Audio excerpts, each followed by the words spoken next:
માગણીમાં મુદ્દા નંબર 1 કે આ અસામાજિક તત્વો એ તમામ દારૂનો ધંધો કરે, જુગારનો ધંધો કરે, ગાડીઓના હપ્તા ઉઘરાવવાનો ધંધો કરે, વેપારીઓ પાસે ખંડણી ઉઘરાવવાનું કામ કરે.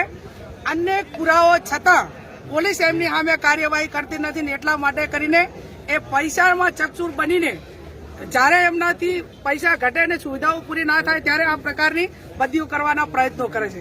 એટલે આને ડાબે નંબર 2 ગ્રામ્ય વિસ્તારમાં ભણવા આવતી દીકરીઓ 1% પણ સુરક્ષિત નથી.